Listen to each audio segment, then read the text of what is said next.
Unang araw ng Bear Months, may sumalubong agad na malaki ang taas presyo sa LPG at Auto LPG. Alamin kung magkano sa pagtutok ni Tina Panganiban Perez. Ikinagulat ng kainang ito ang panibagong pabigat sa kanilang pagbabudget. Ang mahigit 6 na pisong dagdag presyo sa kada kilo ng LPG na ginagamit nila sa pagluluto. Epektibo yan simula kaninang hating gabi. Hindi rin po kami nagtaas sa paninda namin. Wala naman tayong magagawa yung LPG yan kahit tumaas, gamit po natin yung sa pang-araw-araw po. Dahil dyan, umaabot na ngayon sa 840 hanggang 1,000 pesos ang kada 11 kilogram na tangke ayon sa Energy Department.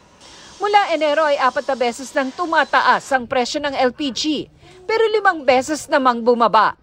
Kaya lumalabas na bumaba pa rin ang presyo ng LPG simula Enero ng mahigit 3 piso kada kilogram batay sa kwenta ng GMA Integrated News Research. Bukod sa household LPG, nagmahal din ang mga auto LPG.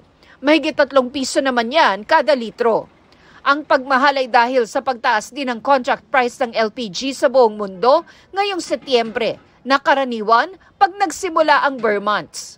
Ngayong pong September, dito na po nag-i-stock yung Northern Hemisphere countries para po sa gamit nila sa winter time. Nasabay pa yan sa pagbawas ng produksyon ng langis ng Organization of Petroleum Exporting Countries o OPEC.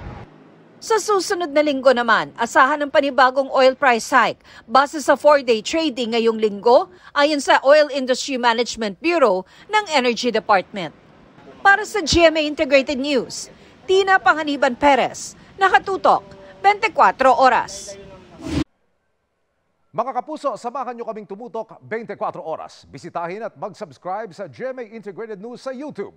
Sa mga kapuso abroad, bisitahin ang GMA Pinoy TV at www.gmanews.tv.